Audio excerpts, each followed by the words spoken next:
উত্তরায় দুর্ঘটনাস্থল পরিদর্শনে গেলে শিক্ষার্থীদের তোপের মুখে পড়েন আইন উপদেষ্টা ও প্রেস সচিব।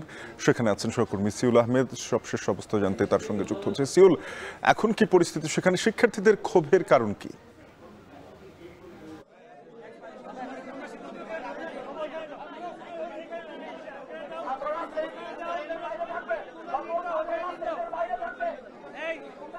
শাফিন, আসলে গতকাল যে মর্মান্তিক দুর্ঘটনার সাক্ষী পুরো বাংলাদেশ হয়েছে, সেটির জন্য কিন্তু এই মাইলস্টোন কলেজের অভিভাবক, শিক্ষক, শিক্ষার্থী, অ্যালামনাই যারা আছেন, অর্থাৎ সাবেক শিক্ষার্থী যারা আছেন, তাদের কিন্তু 6টি দাবি ছিল। সেই 6টি দাবির মধ্যে গুরুত্বপূর্ণ যে দাবিগুলো, প্রত্যেকটি দাবি গুরুত্বপূর্ণ, তবে সেগুলোর মধ্যে যেগুলো ছিল তা হচ্ছে সঠিক মৃতের সংখ্যাটা কিন্তু প্রকাশ করতে হবে এবং একই সাথে আহতের সংখ্যা প্রকাশ করতে হবে। এবং আমাদেরকে আরও যেটি বলেছে সেটি হচ্ছে যে এই যে যারা আহত নিহত হয়েছে তাদেরকে ক্ষতিপূরণ দিতে হবে, চিকিৎসা দিতে হবে। সেনাবাহিনী যে গতকাল শিক্ষক শিক্ষার্থীর উপরে যে হাত তুলেছে সেটিরও কিন্তু সেনাবাহিনীকে তার জন্য ক্ষমা চাইতে হবে।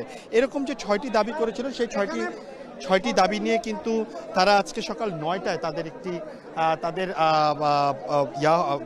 একটা বিক্ষোভ সমাবেশের কথা ছিল। তবে দিয়াবাড়ি আর্মি ক্যাম্প থেকে জানানো হয় যে 11টা আজকে কোনো ধরনের সভা সমাবেশ কোনো কিছুই কিন্তু তারা আজকে করতে পারবেন না এখানে, এবং এটা নিষিদ্ধ ঘোষণা করা হয়েছে। আরেকটি বিষয় আপনাকে আমরা বলে রাখি, সেটি হচ্ছে যে এই যে আজকে যখন সকালে আসে শিক্ষা উপদেষ্টা, আইন উপদেষ্টা এবং প্রেস সচিব সহ অন্যান্য যারা আসেন, তারা কিন্তু এখানে আসে, তারা ঘটনাস্থল পরিদর্শন করেন, আইন শৃঙ্খলা বাহিনীর সাথে কথা বলে। এবং কথা বলার পরে আমরা যতটুকু দেখেছিলাম যে তারা আসলে গণমাধ্যমের সাথে, আমরা যখন বলি যে গণমাধ্যমের সাথে কথা বলতে হবে, তখন আইন উপদেষ্টা গণমাধ্যমকে জানায় যে এই মাইলস্টোনের যে মাঠ আছে সেই মাঠে কিছুক্ষণ পর কথা বলবেন। ঠিক তখন ইনি যখন এই মাঠ পরিদর্শন করে যখন এই হোস্টেলের রুমে আসার জন্য চাচ্ছিলেন, তখন আসলে এখানকার যারা শিক্ষার্থী আছে, যারা আজকে সকাল থেকে এই মাইলস্টোনের মাঠে প্রবেশ করেছেন, তারা কিন্তু তাকে ঘিরে ধরে, তারা ভুয়া স্লোগান দিতে থাকে, নানা ধরনের দাবি দাওয়া তারা পেশ করতে থাকে। তখন এক পর্যায়ে কিন্তু এই আইন উপদেষ্টাকে, এখানকার যারা শিক্ষক আছেন, যারা এখানকার অ্যাডমিনিস্ট্রেশনে আছেন, তারা কিন্তু তারা এই আইন উপদেষ্টাকে এখান থেকে নিয়ে এই অ্যাডমিন অফিসে নিয়ে আসেন। অর্থাৎ এখানে যে মাইলস্টোনের যে কলেজ রয়েছে, সেই কলেজের যে কনফারেন্স রুম রয়েছে, সেই কনফারেন্স রুমে কিন্তু তাকে নিয়ে যায় এবং তাকে কিছুক্ষণ অবরুদ্ধ করে রাখা হয়। আমরা ওই সময় দেখেছি, আমি ওই সময় ভেতরে ছিলাম, আমরা দেখেছি যে প্রেস উইংয়ের যিনি আছেন, তাকে প্রেস উইংয়ের শফিক কিন্তু তারা বৈঠক চলার পরে কিন্তু আইন উপদেষ্টা 4 থেকে 5 মিনিট অন্তর্বর্তী সরকারি প্রতিনিধিদেরকে ভেতরে কিন্তু আজকে এখানে এসেছেন। তারা সকলে কিন্তু এই কনফারেন্স রুম থেকে বের হওয়ার পরে আমরা যেটি দেখতে পাচ্ছি, তারা গণমাধ্যম থেকে তারা সকলে কিন্তু আজকে এখানে এসেছেন, তারা সকলে কিন্তু এই কনফারেন্স রুম থেকে বের হওয়ার পরে আমরা যেটি দেখতে পারি সেটা হচ্ছে তারা গণমাধ্যমের সাথে কথা বলতে চায় এবং সাথে কিন্তু সেই কথা বলতে চায় এবং গণমাধ্যমের সাথে কিন্তু কথা বলতে চায়। তখন শিক্ষার্থীরা তাকে কিন্তু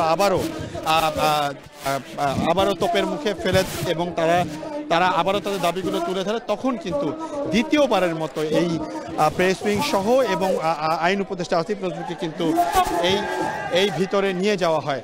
এবং আমরা যদি একটু আসলে কিছু তারা তাদের দাবি আসলে এখানে প্রকাশ করছে, আমরা একটু দাবিগুলো নিয়ে কথা বলতে চাই। তারা তাদের কি দাবিগুলো দিচ্ছে? বিমানবাহিনীর ব্যবহৃত ঝুঁকিপূর্ণ পুরনো প্লেনগুলো বাতিল করে আধুনিক প্লেন চালু করতে হবে।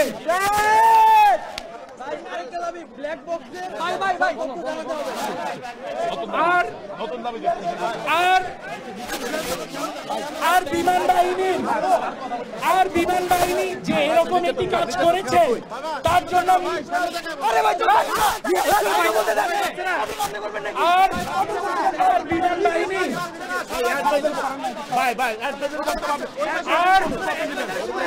বিমানবাহিনী যে এমন কাজ করেছে তার জন্য তাদের নিঃশর্তভাবে ক্ষমা চাইতে হবে।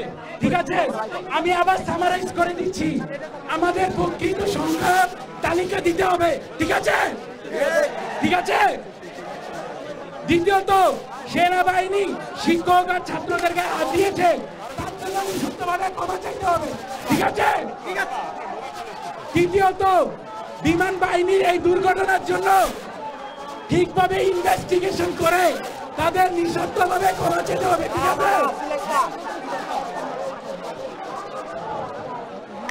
ঠিক আছে।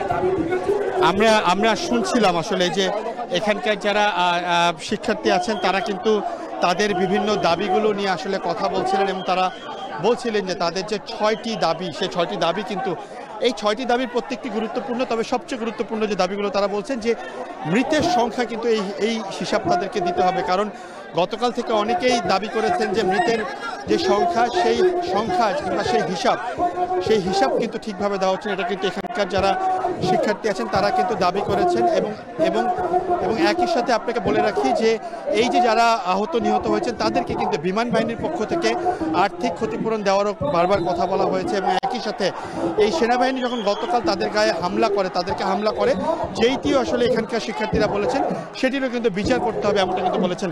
আমরা আসলে জানি যে কিছুক্ষণের মধ্যে আইন উপদেষ্টা কথা বলবেন, যখন আইন উপদেষ্টা কথা বলেন তখন হয়তো আমরা আপনাদেরকে আবারও নিয়ে যাব। আপাতত আমরা এখান থেকে শেষ করছি, ফিরে যাচ্ছি শাফিন স্টুডিওতে আপনার কাছে। মাইলস্টোনের দুর্ঘটনাস্থল পরিদর্শনে গিয়ে শিক্ষার্থীদের তোপের মুখে পড়েন আইন উপদেষ্টা এবং প্রেস সচিব। সেখানে শিক্ষার্থীরা 6টি দাবিতে বিক্ষোভ করছেন। সবশেষ অবস্থা জানাচ্ছিলেন সিউল আহমেদ। এদিকে উত্তরায় বিমান বাহিনীর যুদ্ধবিমান বিধ্বস্তের ঘটনায় দগ্ধদের অনেকেই চিকিৎসা নিচ্ছেন